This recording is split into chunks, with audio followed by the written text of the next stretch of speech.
Hey guys, today I'm going to be doing an unboxing and review of some Welcome to Hell pins from GSJJ. A little while ago, GSJJ reached out and asked if I would do a collaboration with them. I've always thought about making enamel pins, but I've never really had the time to look into it, so this was the perfect opportunity. The pins will also be available to buy, which I'll link to later, and I'll also be linking to the GSJJ site if you're an artist who's interested in making enamel pins. This is a really good place to start. I made 3 different designs: Sock, Jonathan, and whoever this guy is. Mesopotamia, Necophilophilles, I think that's it. When it comes to merch like pins and stickers, I'm kind of obsessed with like unconventional or weird chibi art, and one of my faves is this artist called Upon, who does chibi designs for various anime and video games. They did these cute designs for a line of Yu-Gi-Oh merch that I really love, so I thought I'd take a little inspiration from them for my designs. I did the designs in Photoshop and then sent them off to GSJJ so they could create proofs for me. I looked over the proofs and noticed that Mephistopheles' pupils were missing, so I showed them and they fixed it right away. The initial proofs were also for soft enamel pins, so the little lineless details around Jonathan and Mephistopheles' nose and eyes had little outlines around them. So I updated the designs and got rid of their tumbler noses since I thought it would look better without the outline. I also asked if we could do hard enamel instead, because I like the way they look better. And they ended up keeping the tumbler noses in the next proof, but doing them as a screen printed detail, which I thought was a really cool solution. I also decided to add a line where Sock's hair meets his face because I thought it might be easier than screen printing his entire hair chunk. I didn't use the website since I was interacting directly with their design team, but I spent some time looking at it beforehand, and it's very visually oriented, so you can get a clear idea of what the materials are and what are your options for your pins.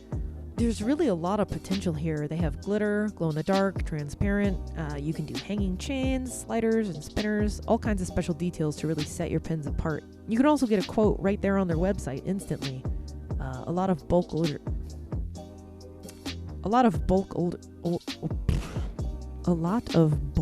order sites, yes, nailed it, will make you wait for an email, and I hate that, so this was super cool. I know this is the part you've all been waiting for, so I'll just do some unboxing ASMR right here.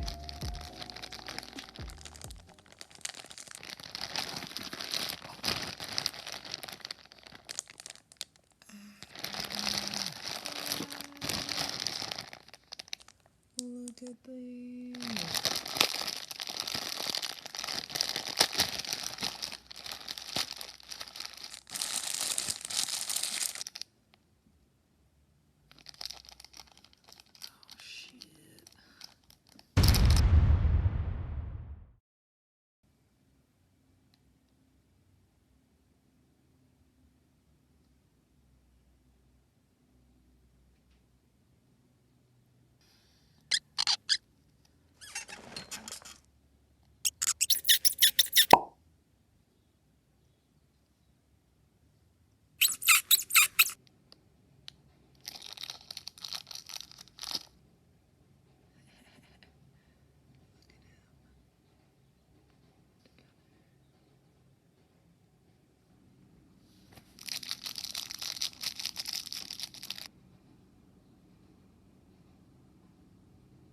The quality of the pins is pretty great, as you can see.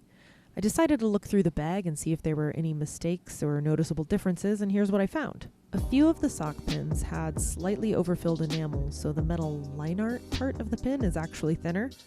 To be honest, I think it actually looks better with the thinner lines, so I'm not considering this a mistake.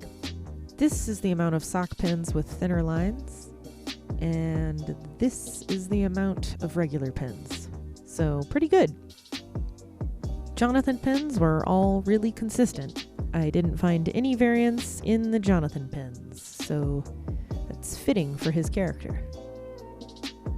Mephistopheles pins had a few pins with this little error where his white undershirt color was accidentally filled with his orange goatee color, and one pin where it wasn't filled at all. Also, the screen printed nose and eye color detail was slightly crooked on a few pins, just enough to be noticeable, but not by much. A lot of people will sell pins with minor defects like this as B grade and just mark them down a little cheaper because they're still totally sellable. This is my first time making pens, but I have a feeling screen printed details might be better suited for things that don't need to line up perfectly with the line art. For example, these Monster Girl pins my friend Stephanie's son made, the beads in the mermaid's hair and the blushes on the bee girl, those are screen printed details that are more forgiving.